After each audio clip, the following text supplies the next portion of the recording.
കാശിനാഥൻ. രചന അവതരണം മിത്രവിന്ദ. പാർവതി, ഇയാളൊന്നും കഴിച്ചിരുന്നില്ലേ? അവൻ ചോദിച്ചതും അവളുടെ മുഖം കുനിഞ്ഞു. അപ്പോഴേക്കും കാശിയുടെ ഫോൺ ശബ്ദിച്ചു. നോക്കിയപ്പോൾ കൈലാസായിരുന്നു. ഹലോ ഏട്ടാ. കാശി, നിങ്ങൾ എവിടെ എത്തിയിടാ? മാളവികയുടെ വീട്ടിൽ നിന്നും എല്ലാവരും ഇപ്പോഴേക്കും എത്തും. ആ ഏട്ടാ, അരമണിക്കൂർ, അതിനുള്ളിൽ ഞങ്ങൾ വരും. അവൻ വേഗം തന്നെ ഫോൺ കട്ട് ചെയ്തു.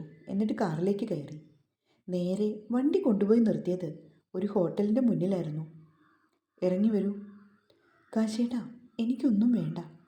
അവൾ പറഞ്ഞതും കാശി അവളെ സൂക്ഷിച്ചു നോക്കി. ഇറങ്ങി വരാനല്ലേ പറഞ്ഞത്? പിന്നീട് ഒന്നും പറയാതെ കൊണ്ട് പാറു അവൻ്റെ പിന്നാലെ പോയി. ഓരോ മസാലദോശയാണ് അവൻ ഓർഡർ ചെയ്തത്. മേശമേലിരിക്കുന്ന ഭക്ഷണം കണ്ടതും അവൾക്കുള്ളിൽ ഒരു ഗദ്ഗതം വന്ന് നിറഞ്ഞു നിന്നു. നന്ദിയോടുകൂടി തന്നെ നോക്കുന്നവളെ കാണുകെ കാശിക്കെന്തോ ഒരു ബുദ്ധിമുട്ട് തോന്നി. ഷോ, ഇവളോടൊന്ന് ചോദിച്ചത് പോലുമില്ലായിരുന്നു എന്തെങ്കിലും കഴിച്ചോ എന്ന് അവൻ ഓർത്തു. വീട്ടിലെത്തിയപ്പോൾ തന്നെ പാർവതി കണ്ടു വില കൂടിയ കാറുകൾ നിരന്ന് കിടക്കുന്നത്. കുറേയേറെ ആളുകളൊക്കെ എത്തിയിട്ടുണ്ടെന്ന് അവൾക്ക് മനസ്സിലായി.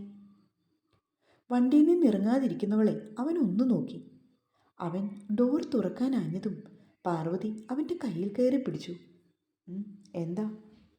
അത് പിന്നെ, ഞാൻ വന്നാൽ എല്ലാവർക്കും നാണക്കേടാകില്ലേ? മാളവിക ചേച്ചിക്ക് ഇഷ്ടമാവില്ലായിരിക്കും. എന്നാ നീ ഇവിടെ ഇരുന്നോളൂ. അവൻ ഡോർ തുറന്ന് വെളിയിലേക്ക് ഇറങ്ങി. മിടിക്കുന്ന ഹൃദയത്തോടെ പിന്നാലെ പാറുവും. കാശിയെ കണ്ടതും എല്ലാവരും അവനോട് സംസാരിക്കുവാനായി വന്നു. മാളവികയുടെ അച്ഛനും അമ്മാവനും ചെറിയച്ഛനും ഒക്കെയുണ്ട്. പാറുവിനെ ആരും ഒന്ന് നോക്കുക പോലും ചെയ്തില്ല.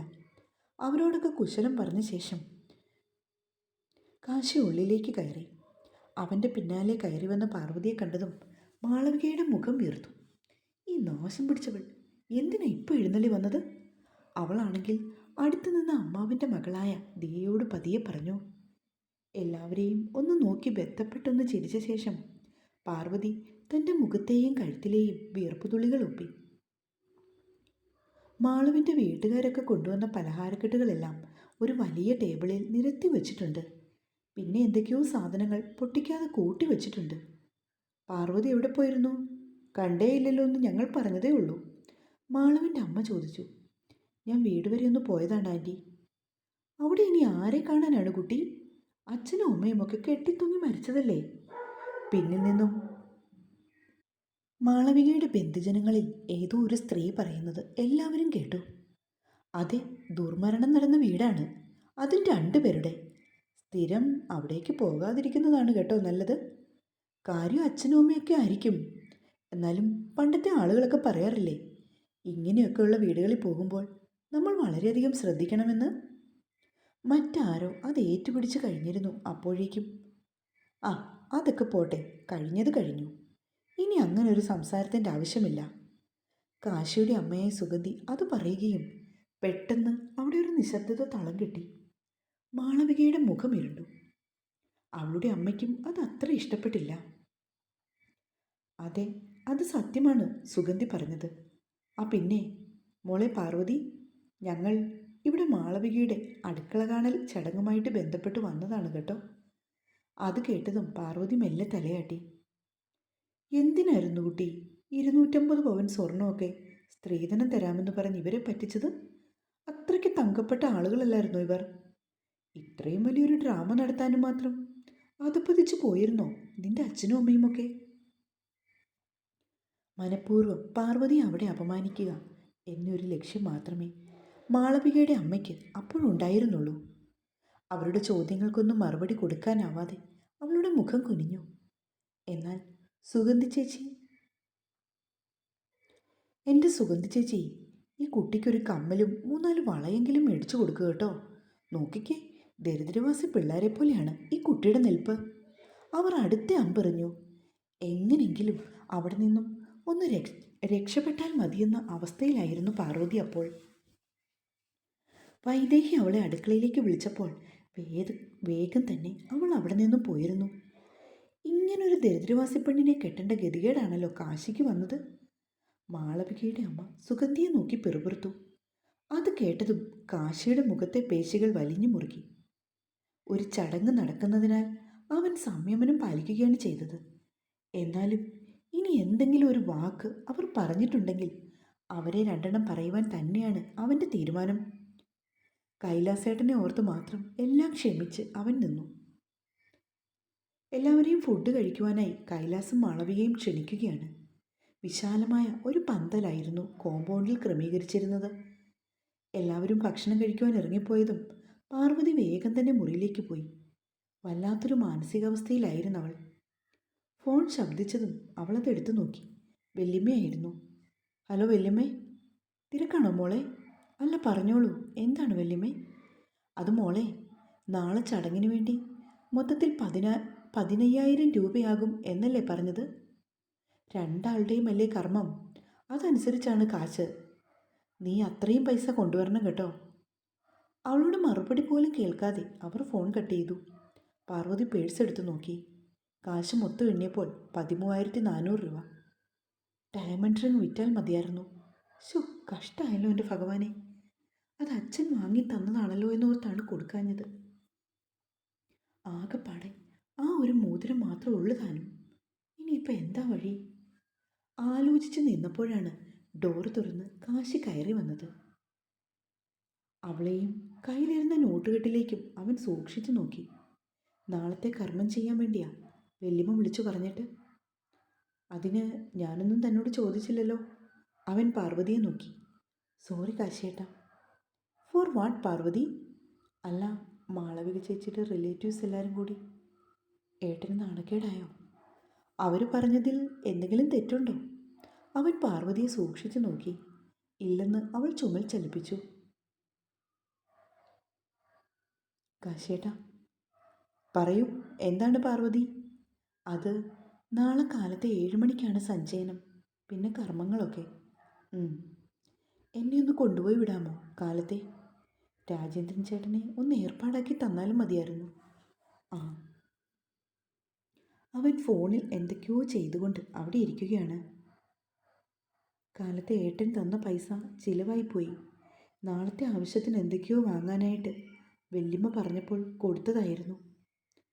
എന്തെങ്കിലും ആവശ്യത്തിന് വേണ്ടിയല്ലേ നിനക്കത് തന്നത്? പിന്നെ എന്തിനാണ് ഇങ്ങനെ വിശദീകരിച്ച് പറയുന്നേ? ആ സമയത്ത് 15,000 രൂപ തൻ്റെ അക്കൗണ്ടിൽ നിന്നും ക്രൗൺ ജ്വല്ലറിലേക്ക് അയക്കുകയായിരുന്നു കാശി. അഫി, ആ ഗോൾഡ് എടുത്ത് നീ വെച്ചേക്ക്, നാളെ ഞാൻ വന്ന് മേടിക്കാം. വാട്സപ്പിൽ മെസ്സേജ് അയച്ച ശേഷം അവൻ പാർവതിയുടെ മുഖത്തേക്ക് തന്നെ നോക്കി ചോദിക്കുകയാണ്.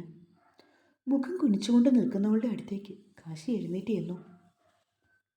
എന്തെങ്കിലും ചോദിച്ചാൽ ഇനി മേലിൽ ഇങ്ങനെ തല കുമ്പിട്ട് നിന്നു പോകരുത്. പറയാനുള്ളത് ആരുടെയും മുഖത്ത് നോക്കി മനസ്സിലാകുന്ന ഭാഷയിൽ പറയുക, കേട്ടല്ലോ? അവളോട് താടി പിടിച്ച് തൻ്റെ ചൂണ്ടുവിരൽ കൊണ്ട് അവൻ മേൽപോട്ടുയർത്തി. അപ്പോഴും അവൻ്റെ മിഴികളിൽ നോക്കാതെ അവൾ മറ്റെവിടേക്കോ നോക്കി. പാർവതി, കാശിയുടെ ശബ്ദമുയർന്നു. പെട്ടെന്ന് അവൾ അവൻ്റെ മുഖത്തേക്ക് നോക്കി. അടക്കിപ്പിടിച്ച സങ്കടം മുഴുവൻ പുറത്തേക്ക് പായാൻ വെമ്പി നിൽക്കുകയാണെന്ന് അവന് തോന്നി. നിറഞ്ഞു തൂവുകയായിരുന്നു അവളുടെ മിഴികൾ. എന്തെങ്കിലും പറഞ്ഞാൽ ഉടനെ കരഞ്ഞാൽ മതിയല്ലോ അല്ലേ?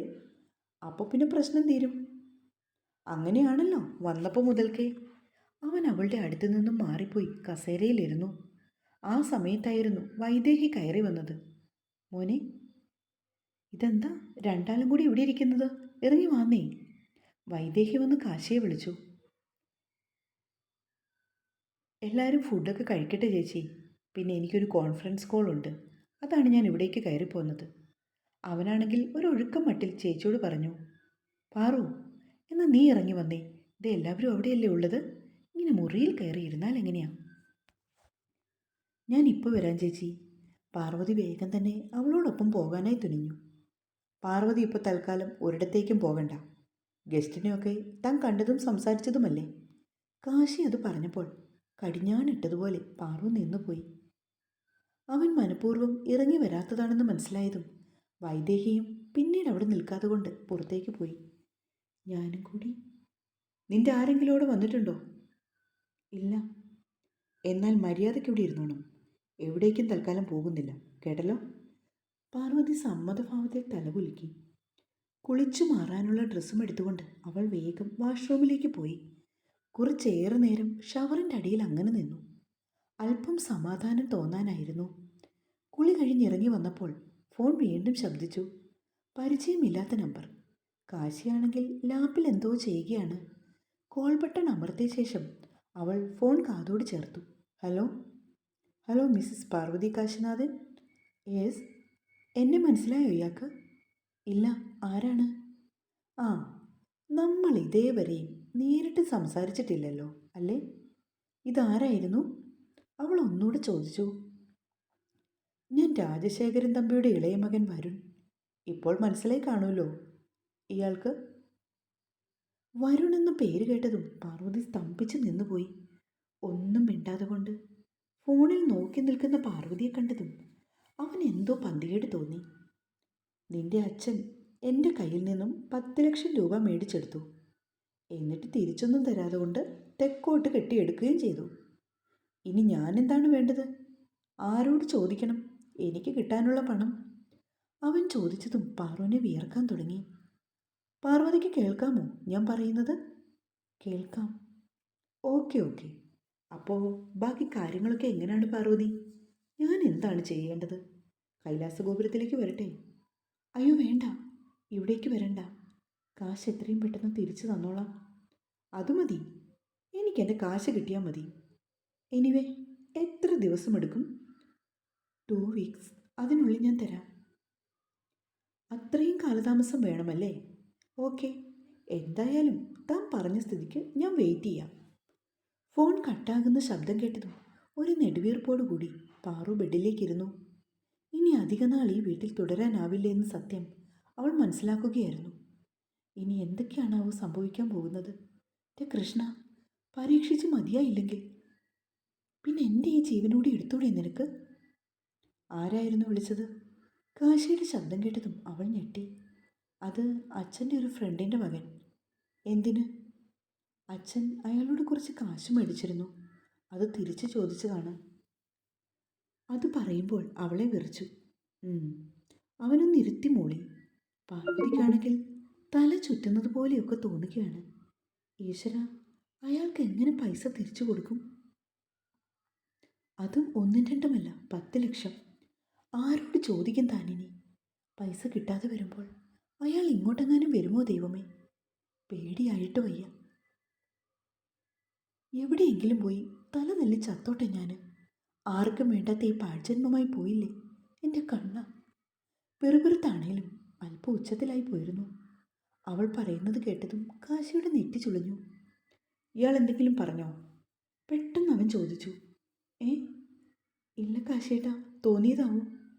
പാർവതിക്ക് വാക്കുകൾ മുറിഞ്ഞു. കാശി, ഡോർ തുറന്ന് അകത്തേക്ക് കയറി വരികയാണ് കൈലാസ്. ആ ഏട്ടാ. അവൻ കസേരയിൽ നിന്ന് വേഗം എഴുന്നേറ്റു. ഇവിടെ ഇറങ്ങി വാടാ നീ. ആ വിവരമില്ലാത്ത സ്ത്രീയും അവരുടെ ബന്ധുക്കളുമൊക്കെ എന്തെങ്കിലും പറഞ്ഞെന്ന് കരുതി നീ ഇങ്ങനെ ഇവിടെ വന്നിരിക്കാതെ 2 ആളും കൂടി വന്നേ. അതുകൊണ്ടൊന്നും അല്ല ഏട്ടാ, എനിക്കൊന്ന് 2 കോൾസ് വന്നു, അതാണ്. ഏട്ടൻ ചെല്ല്, ഞങ്ങൾ വന്നോളാം. സോറി പാർവതി. കൈലാസ് വന്ന് പാർവതിയോടായി പറഞ്ഞു. ഏയ്, അതൊന്നും കുഴപ്പമില്ല ഏട്ടാ. മാളവിക ചേച്ചിയുടെ മമ്മി പറഞ്ഞതിലും തെറ്റൊന്നും ഇല്ലല്ലോ. ശരിക്കും അതെല്ലാം സത്യമല്ലേ?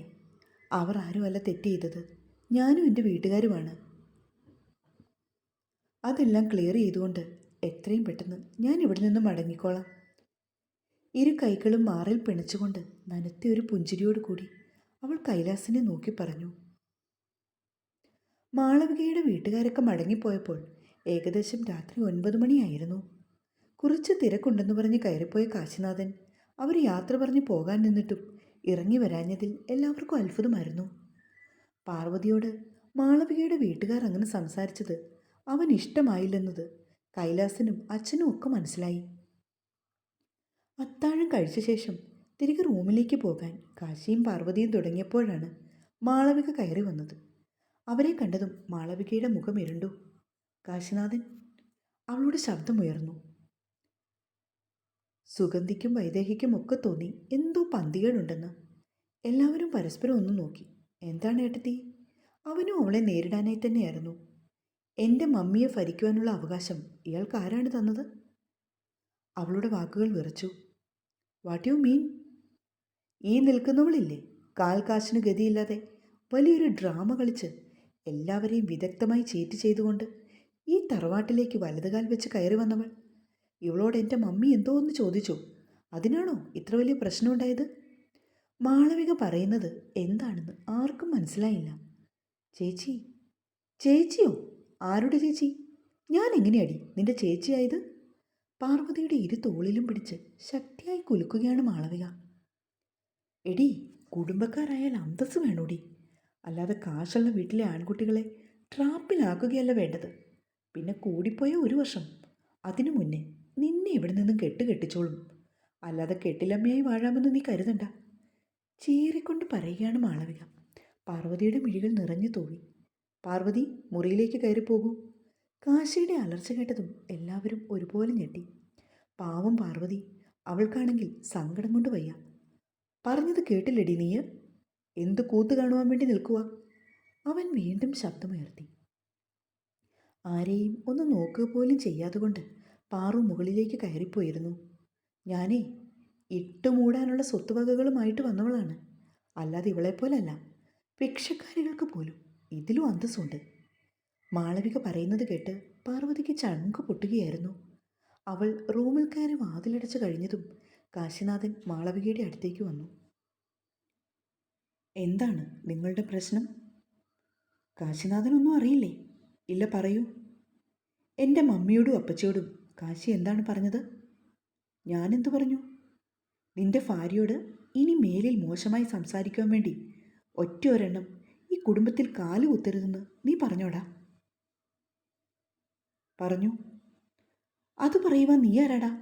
അവളെക്കുറിച്ച് പറഞ്ഞപ്പോൾ നിനക്ക് ഇത്രയ്ക്ക് പെട്ടെന്ന് പൊള്ളിയോ? അധികാരമുള്ളവൻ. പാർവതിയിൽ അധികാരവും അവകാശവും ഉള്ളവനാണ് കാശിനാഥൻ. ഇനി മേലിൽ ഒരാൾ പോലും എൻ്റെ ഭാര്യയെക്കുറിച്ച് ഒരക്ഷരം പോലും മോശമായി പറയരുത്. പറഞ്ഞാൽ തൻ്റെ ചൂണ്ടുവിരൽ നീട്ടി കുലുക്കിക്കൊണ്ട് എല്ലാവരുടെയും നേർക്ക് ഒരു കത്തുന്ന നോട്ടം നോക്കിയ ശേഷം കാശി മുകളിലേക്കുള്ള സ്റ്റെപ്സ് വേഗത്തിൽ കയറിപ്പോയിരുന്നു. ചെന്ന് ഡോർ തള്ളി തുറന്ന് അകത്തേക്ക് കയറിയതും കണ്ടത് ജനാലയുടെ അരികത്തായി വെളിയിലേക്ക് നോക്കിക്കൊണ്ട് നിൽക്കുന്ന പാർവതിയാണ്. ഡോർ ലോക്ക് ചെയ്ത ശേഷം അവൻ അവളുടെ അടുത്തേക്ക് ചെന്നു. നിനക്ക് കിടക്കാറായില്ലേ? അവൻ്റെ ശബ്ദം കേട്ടതും അവൾ ഞെട്ടിത്തിരിഞ്ഞു നോക്കി. കാശിയേട്ടാന്ന് അലറി വിളിച്ചുകൊണ്ട് അവൾ അവൻ്റെ നെഞ്ചിലേക്ക് വീണു പോയിരുന്നു. സത്യമായിട്ട് ഞാൻ ചതിച്ചതല്ല, ട്രാപ്പിലാക്കിയതുമല്ല, സംഭവിച്ചു പോയി. അതും പറഞ്ഞുകൊണ്ട് അവൾ കരഞ്ഞു. ഉറപ്പായിട്ട് ഞാൻ ഇവിടുന്ന് പൊയ്ക്കോളാം, ആർക്കും ഒരു ശല്യമാവില്ല. എന്നെ എന്തു വേണേലും പറഞ്ഞോട്ടെ, പക്ഷേ എൻ്റെ അച്ഛനെയും അമ്മയും ഒന്നും പറയരുത്. അവരീ ലോകത്തിൽ പോലുമില്ല. ദിവസങ്ങളായി താൻ തൻ്റെ ഉള്ളിൽ അടക്കി പിടിച്ചിരുന്ന തൻ്റെ വിഷമങ്ങൾ മുഴുവനും ഒരു വലിയ പേമാരിയായി അവൻ്റെ നെഞ്ചിലേക്ക് പെയ്തിറങ്ങുകയായിരുന്നു.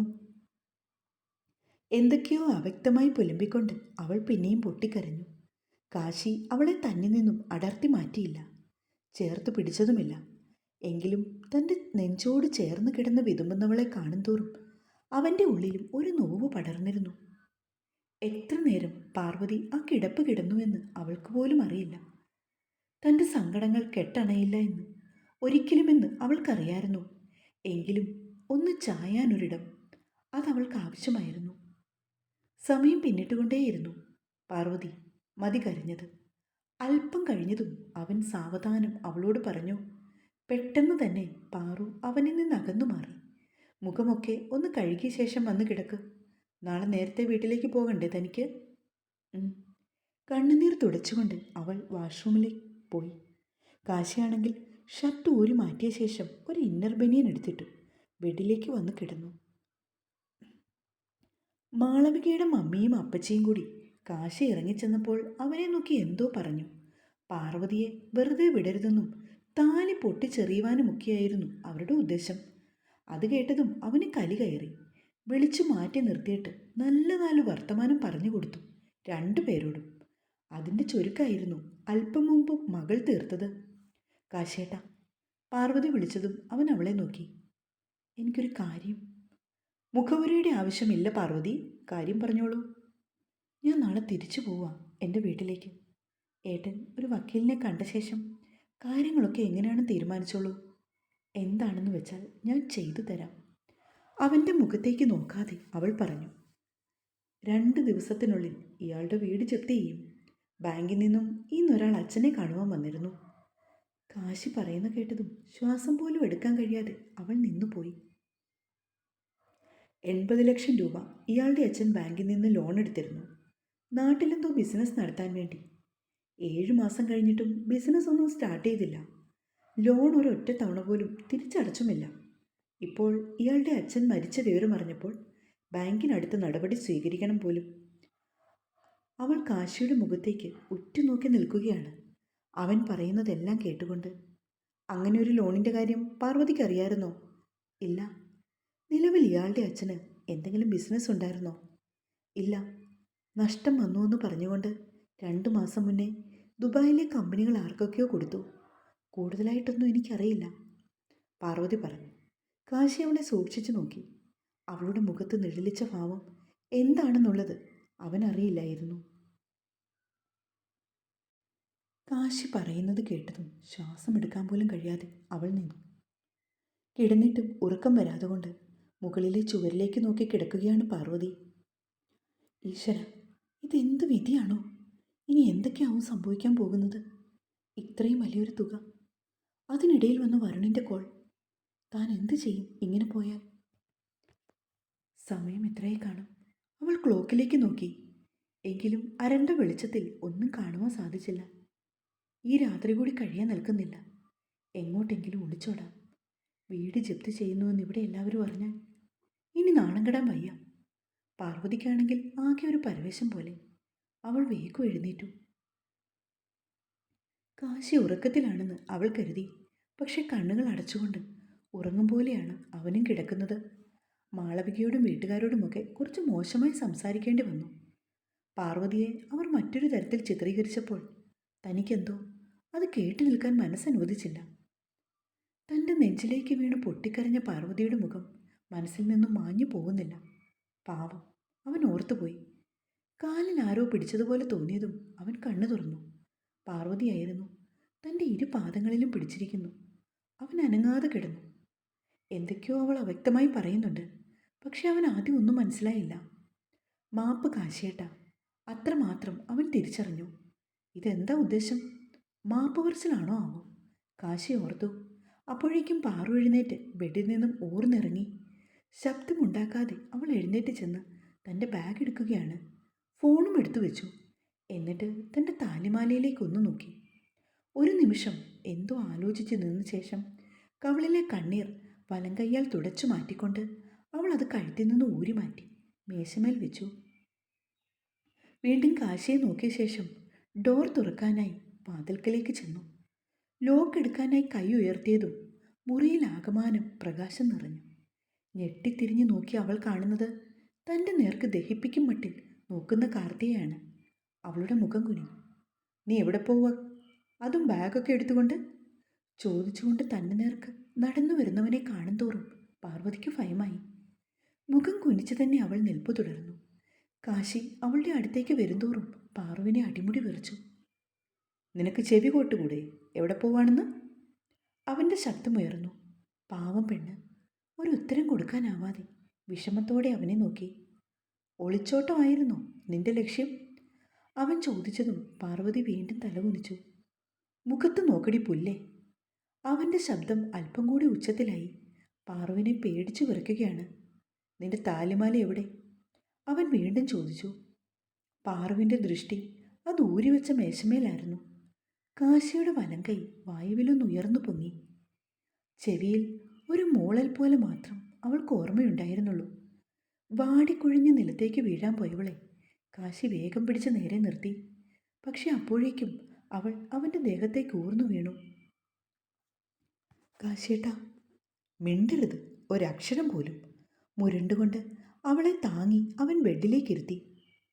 എങ്ങോട്ടെങ്കിലും ഓടിപ്പോയാൽ എല്ലാം അവസാനിക്കും ഓടി. ഇങ്ങനൊരു ജീവിതം എനിക്ക് പറ്റുന്നില്ല. അതാണ് മടുത്ത് കാശിയേട്ടാ. അപ്പം പിന്നെ കാര്യങ്ങളെല്ലാം എളുപ്പമാകും. അതിനാണല്ലോ ഞാൻ കെട്ടിത്തന്ന താലിമാല പോലും നീ പറിച്ചെറിഞ്ഞിട്ട് പോകാൻ തുടങ്ങിയത്. അത്രയും വിലയേ ഉള്ളൂ അതിന്, അല്ലേടി? അവൻ ചോദിച്ചതും പാർവതി വിങ്ങിപ്പൊട്ടി. നിന്റെ കള്ളക്കരച്ചിലൊന്നും എൻ്റെ അടുത്ത് ഇറക്കണ്ട. അത് കാശിയുടെ അടുത്ത് ചെലവാകില്ല താനും. പാർവതി അല്പം മുമ്പ് ഊരി വെച്ചിരുന്ന താലിമാല അവനെടുത്തു. എന്നിട്ട് മുഖം പൊത്തി കരയുന്നവളെ എഴുന്നേൽപ്പിച്ച് തനിക്ക് അഭിമുഖമായി നിർത്തി.